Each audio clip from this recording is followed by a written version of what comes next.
영혼이 잘된 같이 범사가 잘되고 강건하십시오. 이렇게 인사하겠습니다.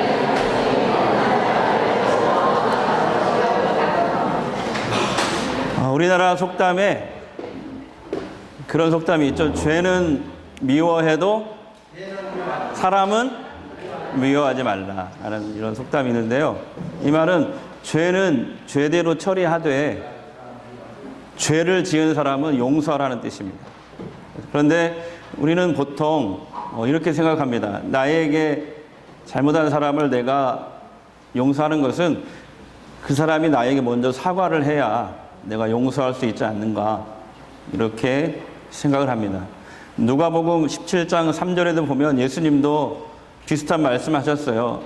형제가 잘못을 해가지고 내 앞에 와서 사과를 하면 용서를 하라, 이렇게 말씀하셨습니다. 그러나 또 성경 전체를 보면 그 사과를 하지 않더라도 일방적으로 용서하는 경우가 있습니다. 자, 예수님께서 십자가에서 못을 박히실 때 창으로 찌르고 그리고 못을 박은 사람들은 아무도 사과하지 않았습니다. 그러나 예수님께서는 하나님 아버지, 저들의 죄를 용서하여 주옵소서. 저들이 하는 일을 알지 못함이니이다 라고 말씀하셨습니다. 여러분, 이것은 일방적인 용서인 것입니다. 그러므로 우리는 사과하는 경우에도 용서해 주어야 하지만 사과하지 않는 경우에도 일방적으로 용서해야 한다는 말씀이 하나님 말씀이라는 것을 우리는 알아야 하는 것입니다. 오늘 우리가 함께 읽은 이 본문 말씀은 바로 예수님의 말씀입니다. 예수님께서 하나님의 자녀들의 이 공동생활에서 공동생활에 대해서 가르쳐 주신 말씀 중에 하나가 되겠습니다. 베드로가 이렇게 질문합니다. 예수님께 21절 보겠습니다. 시작. 그때에 베드로가 나와 이르되 주여, 형제가 내게 죄를 범하여 몇 번이나 용서하여 주리까? 7번까지 하오리까? 당시 유대인들의 전통에 의하면은 3번까지 용서하라고 되어 있답니다. 그런데 베드로는 조금 더 인심을 써서 7번이라고 얘기한 것입니다. 그랬더니 예수님이 이렇게 답변하십니다. 22절 함께 읽겠습니다. 예수께서 이르시되 내게 이르노니 7번의 뿐이 아니라 7번을 70번까지라도 할지니라 하셨습니다. 그러니까 7번을 70번 하면 몇 번이에요? 전부 다 490번까지라도. 그래서 오늘 설교 제목이 490번까지라도입니다. 그러니까 이 말씀은 무한히 용서하라는 말씀입니다. 그러나 인간은 용서하는 데 있어서 대단히 인색합니다. 그러잖아요, 여러분. 잘 하다가도 하나 삐끗하면, 하나 잘못하면 내 목에 가시가 걸린 것처럼 그렇게 여겨버립니다. 그러면서 하는 얘기가 하나를 보면 열을 한다, 그러면서 그 사람을 제껴버립니다. 품질 않습니다. 그런데 왜 예수님은 이렇게 무한히 용서하라고 하시는 걸까요? 그 이유가 34절 본문에 나와 있습니다. 33절을 함께 읽겠습니다. 주인이 노하여 그 빚을 다 갚도록 그를 옥졸들에게 넘기니라.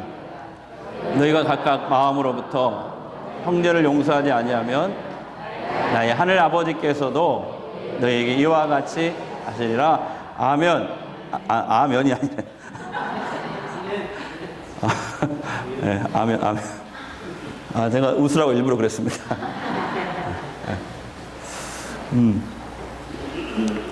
어디까지 했죠? 그래서 예수님은 우리가 용서를 하지 않으면은 마치 옥졸들이 그 죄인을 취급하듯이 하나님이 우리들을 취급하시겠다는 말씀입니다. 여기 성경시대의 옥졸은요, 단순히 감옥을 지키는 사람이 아니에요. 이 사람들은 고문하는 사람들이에요. 2000년 전에 옥졸들은 무시무시한 사람들입니다. 예, 고문을 하는 사람들이에요. 그러니까 우리가 용서하지 않으면 옥졸들이 죄인을 취급하듯이 하나님이 우리를 그렇게 취급하시겠다는 말씀을 하신 거예요. 그러니까 오늘 우리들의 말로 하면은 하나님과의 관계가 꽉 막힌다는 거예요. 히브리서 말씀처럼 용서하지 않으면 기도가 막히게 될 것이다. 그러니까 우리가 용서하지 않으면 자기 스스로가 자기가 만든 감옥에 스스로 갇혀 살게 된다고 말씀하고 있는 것입니다. 어떤 분들은 이 말씀을 이렇게 오해할 수 있습니다. 아니, 목사님, 그러면 죄 지은 사람의 죄를 무조건 묵인하라는 말씀입니까? 그러면 공의가 서지 않지 않습니까? 정의를 세워야 되지 않습니까? 이렇게 얘기하시는 분들이 있어요. 이 말씀을 이렇게 오해할 수 있는데, 여러분, 그 얘기가 아닙니다. 이 말씀, 예수님의 이 말씀은 죄는 제대로 처리하지만 형제는 용서해야 된다. 다만 죄인에게 죄를 주고 벌을 주고 처벌하는 것은 너의 몫이 아니라는 거예요. 그것은 하나님의 몫이라는 거예요. 그러니까 너는 하나님께 그건 맡기고 너는 용서하라는 그런 말씀입니다. 바울은 바로 주님의 이 말씀을 근거로 해서 성도들에게 이렇게 편지 썼습니다. 로마서 12장 19절입니다. 시작. 네, 사랑하는 자들아, 너희가 친히 원수를 갚지 말고 하나님의 진노하심에 맡기라. 기록하였을 때 원수 갚는 것이 내게 있으니 내가 갚으리라. 주께서 말씀하시니라. 바울의 말이 아니에요. 주께서 말씀하시니라. 그러나 여러분, 내 인생에 상처를 주고 모멸감을 주고 내 인생을 산산조각낸 그 사람만큼은 정말 죽어도 용서할 수 없다고 생각하시는 분들이 혹시 이 자리에 계실 수 있을지도 모르겠습니다. 가끔 신방 가면은 그런 얘기를 합니다. 우리 교회 말고 다른 교회에서 그럽니다. 목사님이 그 사람에게 안 당해봐서 그래요. 그래서 그런 소리 하는 거예요. 한번 당해보십시오. 절대 그런 소리 안 나올 거예요. 또 어떤 분은 뭐 우스갯소리도 이런 얘기 비슷하게 하는데, 아무튼 심각하게 하는 사람도 있고, 목사님, 그 여자랑 그 남자랑 한번 하룻밤만 살아보십시오. 그러면 절대 못 나올 겁니다. 신방 가면 이런 소리를 막 해요. 네, 가슴이 아프죠. 그런데 여러분, 죄는 미워하되, 그건데 제가 까먹었잖아요. 죄는 미워하되 벌 주는 것은 하나님께, 나에게 맡기고 너는 무조건 용서해라. 여러분, 이 말씀은 제 말씀이 아닙니다. 바로 예수님의 말씀입니다. 사실 저도 이 말씀이 너무너무 불편합니다. 왜 그런지 알아요? 왜냐하면 저도 그동안에 짧은 인생 살았지만 정말 내가 정말 미워할 수밖에 없고 분노하고 용서하지 못했던 사람들이 있었기 때문에. 지금은 하나도 없어요. 오해하면 사람이 많았어요. 솔직히 고백할게요. 저도 이 말씀이 너무 불편해요. 그러나 분명한 것은 490번이라도 너에게 잘못한 사람을 용서하라는 이 말씀은 바로 주님의 말씀인 것입니다. 있잖아요. 목사님, 그래도 저는 용서가 안 됩니다. 용서가 안 돼요. 그럼 어떻게 해야 될까요? 그래도 용서할 수 없다면 어떻게 해야 할까요? 우리가 어떻게 하면 용서할 수 있는, 예수님의 말씀처럼 용서할 수 있는 사람이 될 수 있을까요? 자, 그 비결을 예수님께서 오늘 비유로 우리에게 가르쳐 주셨습니다. 바로 1만 달란트 빚진 자의 비유입니다. 다 같이요. 1만 달란트 빚진 자의 비유. 바로 23절 이하에 쭉 나옵니다. 그 내용을 요약해 드리면 이겁니다. 1만 달란트 빚진 자가 있었습니다. 예수님 시대 1만 달란트가 얼마냐면 한 달란트가 6천 데나리온입니다. 근데 그때 당시 한 데나리온이 노동자 하루 품삯입니다. 그러면 한 데나리온을 6만 원이라고 칩시다. 예?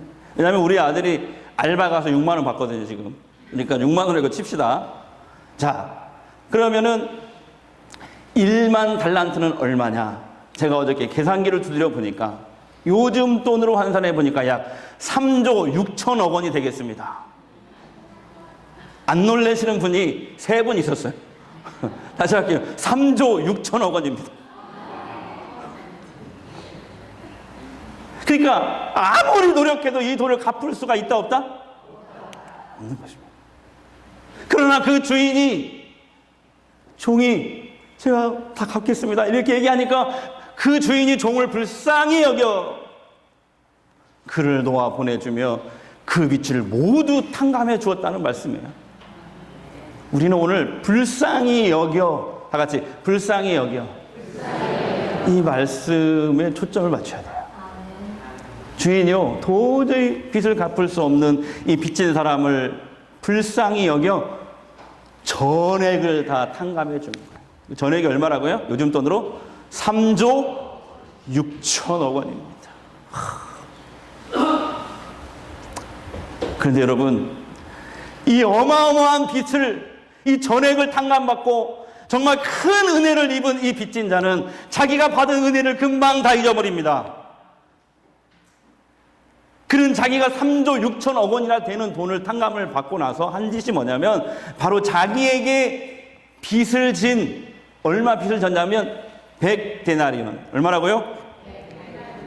그 사람에게 찾아갔어요. 100데나리온이 얼마냐면 6만 원 곱하기 100 하면은 600만 원 정도 됩니다. 그리고 그 사람한테 가서 빨리 내 돈 600만 원 갚으라고. 왜 안 간다고 하면서 어떻게 오늘 말씀해 보니까 멱살을 잡습니다. 왜 안 간다고 내 돈을 600만 원. 아니 세상에 자기는 3조 6천억이나 탕감을 받아놓고 가서 한다는 짓이 뭐예요? 자기 600만 원 빚진 사람한테 가서 멱살을 잡는 거야. 멱살. 그러면서 너는 나에게 이 돈을 다 갚을 때까지 절대 내가 너를 놓아줄 수 없어. 그러면서 감옥에 쳐넣습니다. 이것을 보고 안타까워하는 그 사람의 동료들이 그 주인에게 찾아갑니다. 그리고 이것을 다 말을 합니다. 주인은 대노합니다. 그러면서 1만 달란트 빚진 사람을 다시 부릅니다. 다시 소환을 합니다. 그리고 이렇게 말합니다. 본문 32절, 33절입니다. 시작. 이에 주인이 그를 불러다가 말하되 악한 종아, 내가 빌기에 내가 내 빚을 전부 탕감해 주었거늘 내가 너를 불쌍히 여김과 같이 너도 내 동료를 불쌍히 여김이 마땅하지 아니하냐? 그러니까 예수님은 도저히 용서가 안 되는 이 사람을 용서할 수 있는 중요한 비결 한 가지를 오늘 말씀해 주신 거예요. 그것은 여러분 뭐냐면 불쌍히 여겨야 용서가 가능하다. 다 같이요. 시작. 불쌍히 여긴다는 걸 정말 불쌍히 하면 여기는 표정으로 하면서 한번 얘기를 해보세요. 불쌍히 여겨야 합니다. 불쌍히 여겨야 용서가 가능합니다. 시작. 하나도 불쌍하게 안 보여. 네. 근데 여기서 불쌍히 여긴다는 말이 무슨 말인지 알아요? 이 말씀을 연구해 보니까, 원어 성경으로 연구해 보니까 이런 뜻이에요. 나에게 해를 준 그 사람, 그 왼수 같은 그 사람도 하나님의 형상대로 창조받은 하나의 인격체로 보는 것이다. 그 야수 같은 사람, 그 악마 같은 그 사람도 지금은 아니지만 언젠가 구원받을 만한 가치가 있는 사람으로 보는 것이다. 부활하신 주님이 초대교회 원수였던, 아니 죄송합니다, 초대교회 왼수였던 이 사울을 불쌍히 여기셨습니다. 그래서 이 사울이 기독교인들을 잡아서 죽이려고 외국까지 쫓아가지 않습니까? 그런데 우리 주님이 이 사울을 불쌍히 여기사 다메섹 도상에서 사울을 만나 주신 것입니다. 주님을 만난 사울은 변하였습니다. 어떻게 변화했죠? 하나님의 위대한 종, 복음 전도자 바울이 되지 않았겠습니까? 예수님 다음으로 기독교 역사에서 가장 위대한 인물이 누구예요? 바울이잖아요. 근데 사울이 바울 된 거예요. 불쌍히 여긴다는 말은 바로 지금 그 말씀이에요. 저 사람이 지금은 사울 같은 모습이야. 나에게 왼수 같은 모습이지만 그 사람도 언젠가 하나님을 만나면 바울과 같은 위대한 사람이 될 수 있다 라고 여기는 것입니다. 저 왼수 같은 그 사람도 예수님의 보혈이 그 심령에 묻으면 하나님을 사랑하는 바울과 같은 사람으로 얼마든지 변할 수 있다 라고 믿는 것이 바로 불쌍히 여기다라는 말의 원뜻이래요. 그러므로 여러분이 용서하지 못하는 그 사람에 대해서 저 인간은 내가 아무리 기도해도 변하지 않을 것이야, 그런 생각을 여러분 가슴속에서 다 이 시간에 제거하시기 바랍니다. 마음속에 잡은 멱살을 놓으십시오. 예수님은 이렇게 나에게 잘못한 사람을 불쌍히 여길 때 용서가 가능하다라고 말씀하셨어요. 근데 한번 생각해 보세요. 그 사람이, 나한테 잘못한 그 사람이, 그 왼수 같은 그 사람이 아무리 나에게 잘못했다 할지라도 내가 하나님께 진 빚에 비하면 아무것도 아닐지도 몰라요. 이게 무슨 말이냐면, 하나님은 우리가 죄인 되었을 때, 죄를 지으면 하나님과 원수가 되거든요. 믿으시죠? 우리가 하나님 죄를 지어서 죄인이었을 때, 하나님과 원수가 되었을 때 하나님은 우리를 불쌍히 여기사 우리를 찾아오셔서 큰 은혜를 베풀었어요. 그 은혜로 우리가 예수님을 믿는 믿음을 갖게 된 줄 믿습니다. 그리고 그 믿음으로 말미암아 우리가 예수 믿고 구원을 받은 거예요. 만약에 하나님이 은혜를 베풀지 않고 내가 여전히 죄 가운데 살았다, 예수를 믿지 않았다면 죄 때문에 언젠가 죽고 심판받고 지옥에서 영원히 고통받을 우리들을 하나님이 은혜로 선물로 구원하신 것입니다. 여러분, 하나님이 우리에게 베푸신 이 구원의 은혜, 지옥에서 건져준 이 은혜를, 이 구원의 은혜를 만약에 돈으로 따진다면 1만 달란트 그 이상이 아니겠습니까? 죄 때문에 지옥에서 영원히 고통받아야 될 우리를 구원해 주신 그 은혜는 우리가 아마 세상을 다 하나님께 준다 하더라도 다 갚을 수 없을 것입니다. 그런데 마귀는 오늘 1만 달란트 빚진 자에게 찾아갔듯이 우리에게도 찾아와서 우리가 하나님께 받은 이 은혜를, 우리가 하나님의 은혜로 용서받은 이 은혜를 자꾸 잊어버리게 만드는 거예요. 이 은혜를 직접 체험하고 아는 바울은 이렇게 고백했습니다. 로마서 5장 8절 10절입니다. 시작. 우리가 아직 죄인 되었을 때 그리스도께서 우리를 위하여 죽으시고 하나님께서 우리에게 대한 자기의 사랑을 확정하셨는데, 곧 우리가 왼수 되었을 때 그의 아들의 죽으심으로 말미암아 하나님과 화목하게 되었습니다. 혹시 여러분 지금 누구의 멱살을 잡고 계십니까? 남편이십니까? 아내입니까? 자식입니까? 부모님이십니까? 교인이십니까? 직장에서 상관이십니까?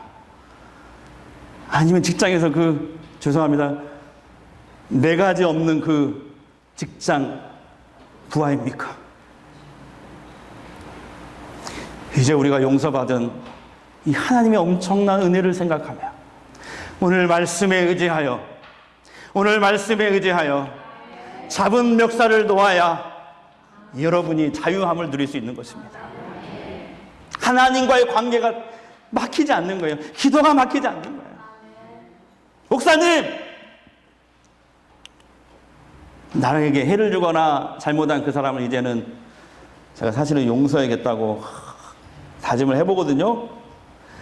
근데 막상 그 인간 얼굴만 보면은 속에서 불이 올라옵니다. 불이. 그렇습니다. 우리의 힘으로, 우리의 의지로 용서가 돼요, 안 돼요? 안 돼요. 그래서 성령님께서, 내 안에 계신 성령님께서 역사하시고 도와주셔야 돼요. 참지 못할 분노 있거든 주님께 맡기세요. 참지 못할 슬픔이 있거든 주님께 맡기세요.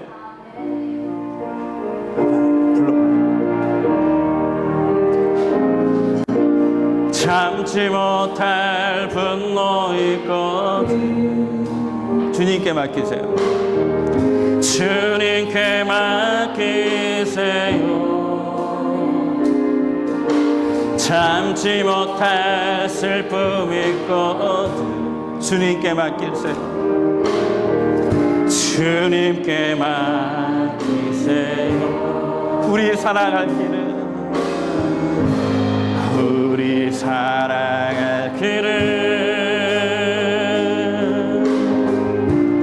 눈물의 골짜기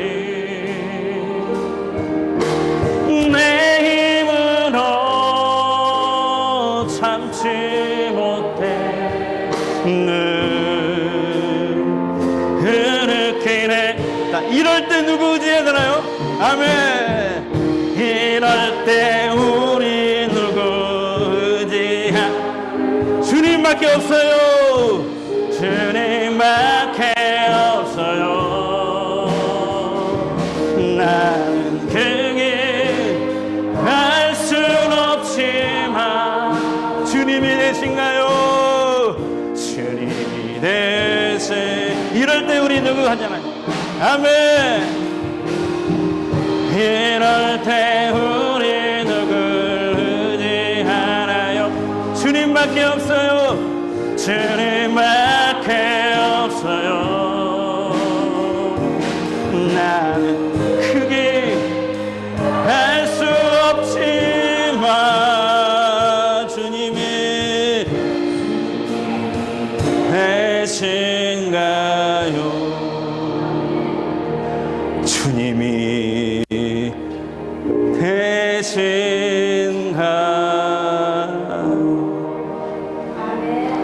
할렐루야. 여러분 기분에 의지하지 마시고 말씀을 의지하시기 바랍니다. 순종하시기 바랍니다. 그러면 놀라운 역사가 바로 나타날 거예요. 지난주 금요일에 한 뉴스를 보고 저는 큰 감동을 받았어요. 그리고 신문, 교회 오는 신문을 거기 기사가 조그맣게 있더라고요. 자세히 그거 보고 펑펑 울어버렸어요. 그걸 여러분에게 오늘 소개해드리려고 합니다. 금요일날 여러분 뉴스 보신 분 있을까? KBS 뉴스에 나왔어요. 도저히 용서할 수 없는 사람을 용서한 10대 크리스찬. 10대. 몇 살이요? 10대 크리스찬이 KBS 뉴스에 나왔어요. 금요일날. 얼마 전 미국에서 있었던 사건입니다. 어떤 백인 여자 경찰이 근무를 마치고 집에 돌아왔어요. 집에 돌아왔는데 거실에 웬 흑인 남자가 소파에 떡하니 앉아서 TV를 보고 있는 거예요. 그래서 이 여자 백인 경찰이 총으로 쏴서 바로 죽여버렸어요. 근데 알고 봤더니 자기 집은 4층인데 3층에 들어가서 5인 사살을 한 거야. 자기가 집을 잘못 찾은 거죠. 죽은 피해자 유가족들이 얼마나 억울해요.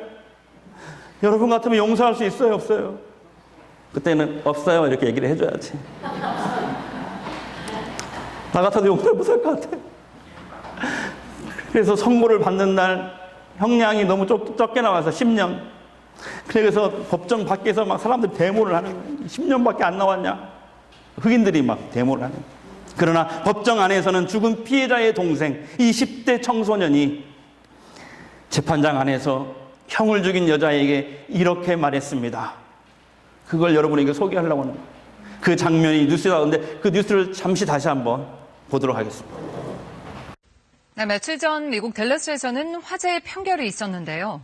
자기 집인 줄 착각하고 들어가 흑인 이웃 주민에게 총을 쐈던 백인 경찰관이 유죄 판결을 받았다는 소식이었는데 재판장에서 연출된 뜻밖의 장면에 또 한 번 미국 사회에 관심이 모였습니다.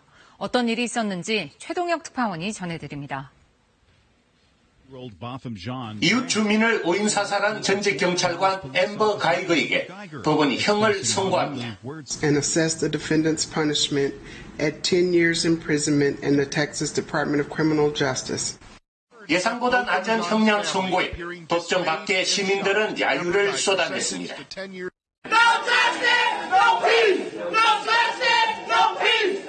하지만 같은 시각 법정 안에서는 뜻밖의 일이 벌어집니다.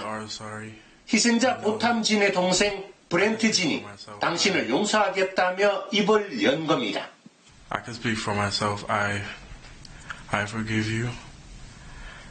And I know if you go to God and ask Him, He will forgive you.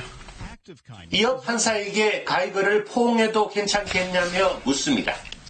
I don't know if this is possible, but can I give her a hug, please? Please? Yes. 그렇게 두 사람은 정인석 앞에서 한참을 포옹하며 대화를 나눴고 그동안 가이거의 흐느낌이 법정을 가득 채웠습니다. That's the spirit in which and I think we want to move forward. With a spirit of forgiveness, faith, and trust. 아직 10대에 불과한 피해자 동생이 보여준 용서의 포옹에 지역사회는 감동과 찬사의 메시지를 보내고 있습니다. 로스앤젤레스에서 KBS 뉴스 최동혁입니다. 신문에는 미국을 울렸다. 이 18세 청소년은 형을 사살한 백인 여자 경찰에게 용서의 포옹을 했습니다. 그날 신문 기사를 자세히 읽어보니 이 청년은 자기 형을 죽인 원수 같은 이 여자 경찰에게 법정에서 3가지를 말했답니다. 그게 자세히 신문에 나오더라고요. 이 얘기를 했어요. 저는 당신을 한 명의 인간으로서 사랑합니다. 당신이 죽고 썩어 사라지기를 원하지 않습니다. 두 번째, 저는 당신이 감옥에 가는 일도 바라지 않습니다. 저는 당신에게 가장 좋은 것만 기도해 주고 싶습니다. 그것이 제 형이 원하는 일이기 때문입니다. 저를 울린 건 3번째 이 말이에요. 그게 뭔지 아세요? 당신의 남은 삶은 형을 대신해서 예수 그리스도에게 헌신해 주시기 바랍니다. 형을 대신해서 예수 그리스도에게 헌신해 주시기 바랍니다. 얼마 전에 죽은 세계 대부흥사 빌리 그레엄 목사님은 이런 말을 했어요. 온 세상에서 사람과 사람을 치료하는 가장 강력한 세 단어는 나는 당신을 용서합니다. 사랑하는 여러분, 예수님을 닮아가는 성화의 삶이 하나님이 진정 우리들에게 원하시는 모습이에요. 예수님은 오늘 1만 달란트 빚진 자의 비유를 통해서 우리에게 말씀하고 계십니다. 이제 잡은 멱살을 놓아라. 그리고 자유하여라. 70번에 7번에 70번까지라도 용서해라. 여러분, 주님 앞에 가는 그 순간까지 저 여러분이 주의 이 말씀을 따라 사는 위대한 전주 성광교회 성도들이 다 되시기를 주의 이름으로 축복합니다. 할렐루야. 기도하겠습니다. 하나님, 그 사람을 용서하려는 마음이 내 속에 아직 생기지 않습니다. 그러나 주님께서 용서라고 했으니 주님의 말씀에 의지하여 순종하기를 원합니다. 저의 이 마음이 실제로 그를 용서할 수 있는 데까지 연결되게 하여 주시옵소서. 예수님 닮기 원합니다. 예수님 닮기 원합니다. 날마다 조금씩 예수님을 닮아가길 원합니다. 7번씩 70번이라도 490번이라도 용서해라. 이 말씀을 실천할 수 있도록 성령께서 나를 사로잡아 주시옵소서. 예수님의 이름으로 기도합니다.